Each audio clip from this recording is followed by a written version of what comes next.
Je n'ai jamais vu une douleur si profonde et si tendre. Dès le moment qu'il me vit, il m'embrassa, fondant en larmes.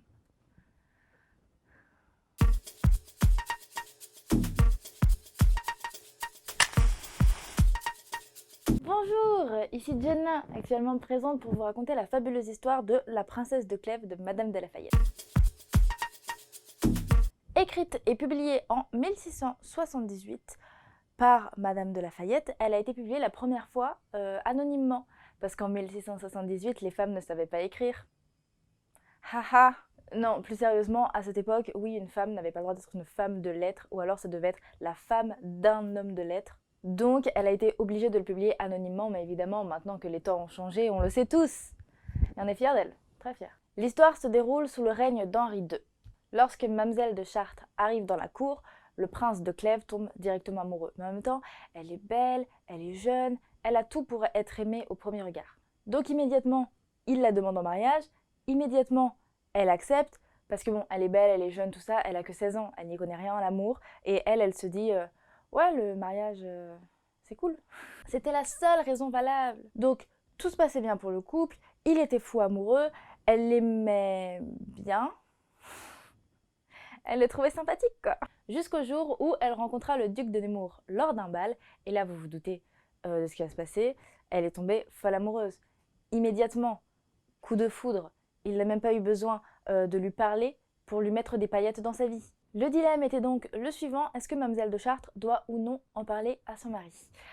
Sa mère avait été au courant de cette liaison et elle lui a dit avant de mourir, non, non, tu dois essayer de t'enfuir le plus vite possible, cet amour est mauvais pour toi, tout ça, tout ça. Elle écoute sa mère, ce qu'on devrait tous faire d'ailleurs, et donc, elle est partie s'isoler à la campagne. Son mari ne l'a pas suivie car son meilleur ami, Monsieur de Sancerre, est en deuil de sa femme, donc il voulait rester avec lui un peu.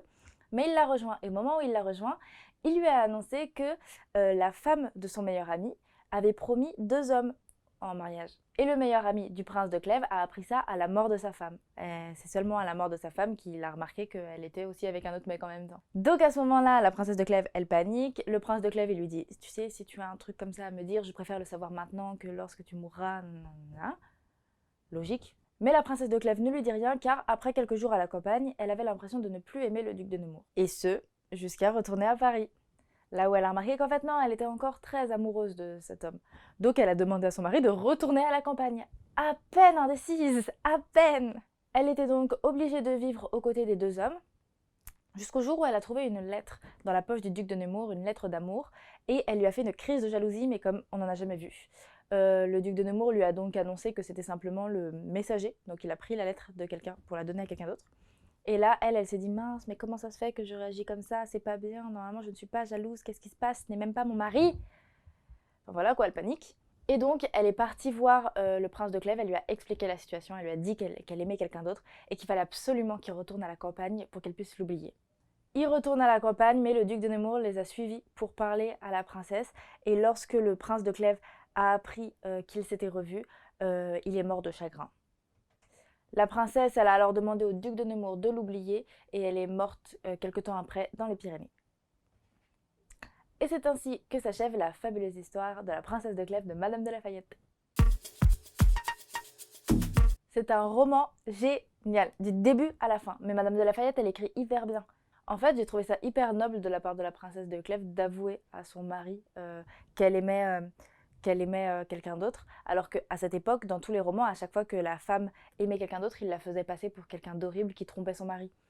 Parce que hormis Don Juan de Molière, il y a très peu de livres classiques où c'est l'homme qui trompe la femme. C'est souvent la femme qui trompe l'homme. Pourquoi? Est-ce que vous avez quelque chose à vous reprocher? Le livre est tout petit, donc il se lit très très vite. Déjà, ce que j'ai aimé quand j'ai lu ce livre, c'est qu'il est en plusieurs parties. Ce qui veut dire qu'on peut lire plusieurs parties à la fois, et ça fait plaisir quand on n'a pas forcément envie de tout lire d'une traite. Et notamment pour l'étudier, car c'est au programme du bac. C'est beaucoup plus simple de le décaler et de se dire que la première partie c'est à la cour, la deuxième partie c'est quand elle tombe amoureuse du duc de Nemours, la troisième partie c'est quand elle s'est évadée à la campagne. Vous voyez, c'est beaucoup plus simple. Je l'avais lu à l'école cette œuvre et je me souviens que c'était une des rares où presque toute ma classe l'aimait. Alors que normalement il y a toujours la moitié de la classe qui dit ouais non, j'aime pas trop lire. Mais là, pas du tout, c'est-à-dire qu'on était tous à fond. Comme quoi, elle donne vraiment envie. Enfin voilà, en tout cas, j'espère que cette vidéo vous a plu et qu'elle a pu vous aider à y voir un petit peu plus clair. Et en attendant, moi je vous souhaite une très bonne journée ou soirée pleine d'amour, de littérature et pour le reste. J'ai ma petite idée. Ciao!